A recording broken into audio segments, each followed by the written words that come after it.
गांव की है। वहाँ एक विधवा औरत अपनी बेचारी बेटी के साथ रहा करती थी। उसकी बेटी बहुत ही गरीब थी क्योंकि उसके पिताजी इस दुनिया में नहीं थे और उसकी माँ भी हमेशा चिंतित रहती थी कि उसकी बेटी का शादी कैसे होगा। रानी बेटा, तुम सारे सामान बांध कर तैयार रहना। मैं और तुम कुछ देर बाद मामा के यहाँ चलेंगे क्योंकि हमारा यहाँ कोई गुजारा नहीं हो सकता अब। और हम यहाँ कितने दिन खा सकते हैं, ना ही हमारे पास अनाज है। पर माँ, हम मामा जी के यहाँ और कितने दिन रह सकते हैं? हमें तो कुछ ही दिनों में वापस आना ही पड़ेगा क्योंकि उनके घरों में भी खर्चा होता होगा। वो हमें ज़्यादा दिन तक नहीं रख सकते हैं। इसलिए मेरे ख्याल से हमें कहीं नहीं जाना चाहिए, हमें अपने घर में ही रहना चाहिए। मुझे मन नहीं है वहाँ जाने का माँ, मुझे यही मन लगता है। देखो रानी, हमारे पास और कोई रास्ता नहीं है, हमें मामा के यहाँ चलना ही होगा क्योंकि हम यहाँ ज़्यादा दिन तक नहीं रह सकते। इसलिए तुम चुपचाप मेरी बातों को मानो और मेरे साथ चलो, ज़्यादा बोलने की कोशिश मत करो।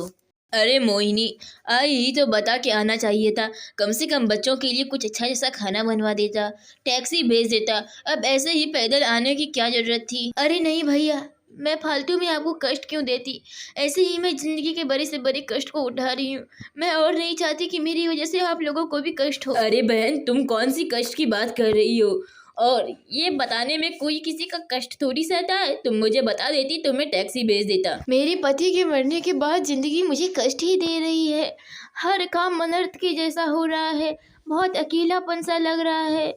रात तो जैसे तैसे करके कट जाती है। उसके बाद सुबह होते हैं। सुबह होते ही दोनों माँ बेटी सो के उठ जाती है। माँ, क्या हम हमेशा यहीं रहेंगे? मामा ने रात में तुमसे क्या कहा इस बारे में? मैं सुन रही थी, थोड़ा थोड़ा मुझे याद है। रानी की बातों को सुनकर मोहिनी सोच में पड़ जाती है कि वह अपनी नन्ही सी बच्ची को क्या जवाब देगी और उसके मुंह से लगता है जैसे जुबान ही गायब हो गई हो। हाँ मेरी बच्ची, मामा ने कहा कि इनके बगल में मामा जी का और भी घर है, वे लोग वहाँ जाके रह लेंगे। माँ, मामा जी हम लोगों के साथ क्यों नहीं रह सकते? हमारे आने से उन्होंने अपनी घर चेंज क्यों कर दी? क्या हम लोगों से कोई तकलीफ है उनको? नहीं मेरी बच्ची, मामा जी को कोई तकलीफ नहीं है। एक कमरे में हम लोगों का एडजस्ट नहीं हो पाता, इसलिए मामा और मामी और उनके बच्चे भी वहीं रहेंगे। इसी तरह कुछ दिन बीत जाते हैं और रानी की माँ इसी घर में रह रही थी। रानी बेटा, चलो जल्दी से खाना खा लो। देखो मामी जी ने तुम्हारे लिए कितने अच्छे खाने भिजवाए हैं, नूडल्स और खीर है। क्या ये सच में मामी जी ने भिजवाया है? तब तो मैं खाकर जरूर टेस्ट करूंगी कि इसका टेस्ट कैसा है। माँ, तुम भी मेरे साथ खाओ ना, ये बहुत अच्छा बना होगा। भगवान किसी ना किसी को किसी ना किसी रूप में मदद करने के लिए जरूर भेजता है। अभी मेरे भाई ना होते तो ना जाने मेरा हाल क्या होता। उनकी वजह से मैं इन घरों में रही हूँ। नामक एक गांव था जहाँ कई सारे सुंदर घर हुआ करते थे। वहाँ के घर मिट्टी के ही थे पर बहुत खूबसूरत थे। वहाँ कई सारे अमीर और गरीब दोनों रहा करते थे। अरे संजू, इतना गुस्सा करके क्या फायदा? बेचारी तुम्हारी बेटी तो अपनी ससुराल चली गई है पर तुम्हारी बहू का यहाँ गंजन हो रहा है। मैं क्या करूँ, इसमें मेरा कसूर नहीं है। मेरी बेटी के जाने के बाद मेरा तबीयत खराब रहता है।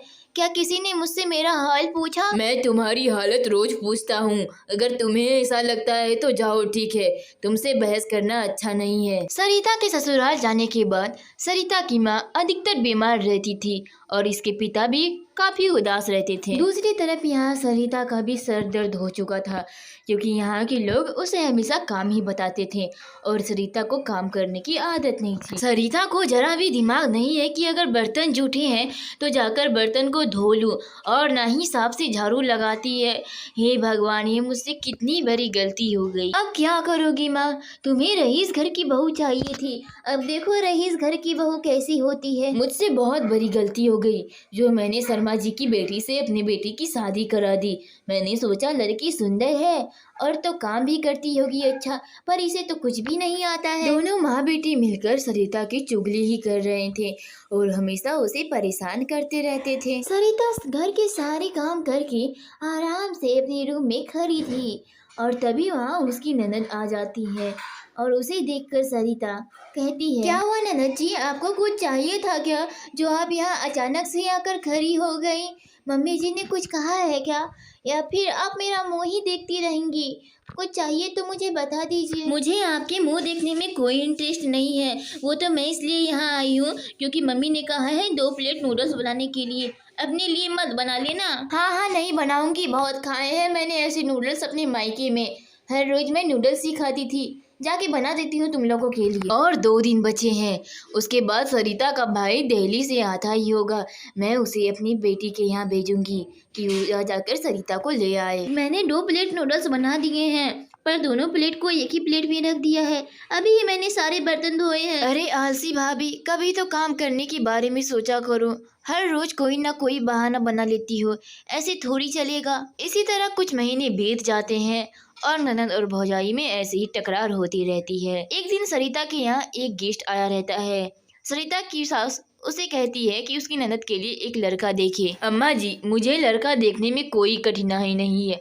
बस कठिनाई इस बात से है कि उसके घर में काम करने वाली नहीं आती है और सारा काम आपकी बेटी को ही करना पड़ेगा। अरे नहीं नहीं सेठ जी, हमारी बेटी घर की सारी काम अकेले नहीं कर पाएगी। हमें यह रिश्ता मंजूर नहीं है। आप इस रिश्ते को कैंसिल कर दें। तो बच्चों, हमें इस कहानी से यह शिक्षा मिलती है कि बेटी हो या बहू, हमें किसी में भेदभाव नहीं करना चाहिए, क्योंकि हमारी बहू भी किसी की बेटी है।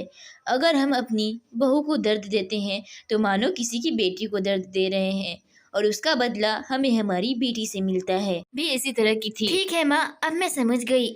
जैसी माँ होते हैं वैसे ही बच्चे होते हैं, इसलिए उसकी माँ की वजह से उसे भी बेचारी को आज दर दर ठोकरें खानी पड़ रही हैं। मेरे पास तो एक आइडिया है कि हम दोनों मिलकर उसे रात के खाने में जहर दे देंगे। वो मर जाएगी तो उसका कहानी ही खत्म हो जाएगा, क्योंकि उसकी माँ तो इस दुनिया से चली गई और उसके पिता भी चले गए, तो मैं उसका बोझ अपने सर पर क्यों लूँ। उन लोगों को पता नहीं था कि रिया खबरे पे खड़ी होकर उन लोगों की सारी बातों को सुन रही थी, और बेचारी इस बातों को सुनकर बहुत ही डर जाती है। ठीक है माँ, जैसे तुम्हारी मर्जी, मैं तुम्हारी बातों को नहीं टाल सकती। तुम उसे जहर ही दे दो, अच्छा होगा, क्योंकि मेरे हिस्से का खाना भी वो खा जाती हैं। और फिर मैं तो उसे अपनी बहन समझती थी। अरे मेरी बच्ची, उसे बहन समझकर कोई फायदा नहीं है, सब मोह माया है। ठीक है, मैं पास के बगल से जाकर जहर लेकर आऊंगी। उसकी बातों को सुनकर रिया डर जाती है और डर के मारे वह कपड़े से उड़ जाती है। दूसरी तरफ दोनों माँ बेटी उसे जहर देने की साजिश बना रहे थे और खुश। पर उन दोनों की बातों को सुनकर रिया काफी डरने की वजह से उड़ते उड़ते जंगलों को पार करके ना जाने कितने रास्तों को उन्होंने पार किया होगा, और आखिरकार एक गांव में पहुंचती है जहाँ काफी सारे घर होते हैं। ओह, मैं काफी थक चुकी हूँ, मुझे आराम करने की जरूरत है। मैं कहाँ जाऊँ? मैं वापस अपने घर भी नहीं जा सकती। उसके बाद चिड़िया वहाँ से उड़ जाती हैं। उसके बाद चिड़िया उड़ते उड़ते एक एप्पल के पेड़ के पास जाकर रुकती हैं, और वहाँ बहुत सारे फल होते हैं खाने के लिए, पर चिड़िया का मन नहीं करता। क्या मैं उतनी बुरी हूँ जो मेरी माँ ने मुझे मारने की कोशिश की? मुझ में क्या बुरा है?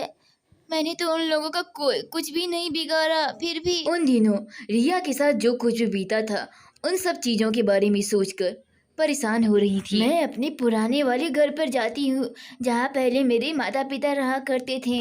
उसके बाद रिया अपने पुराने वाले घर में आ जाती है। उन घर की अभी भी वही रौनक है, वही चमक है, और वहीं से बादल गुजरते हैं। हाँ, अब मैं यहाँ सेफ हूँ। अब वो दोनों मुझे कभी नहीं ढूंढ पाएंगे। रिया अपने घर में वापस आकर बहुत खुश थी, और अब वो अपनी सौतेली माँ के पास वापस नहीं जाना चाहती थी, क्योंकि वो लोग चाहते थे कि इसे जहर देकर मार दिया जाए।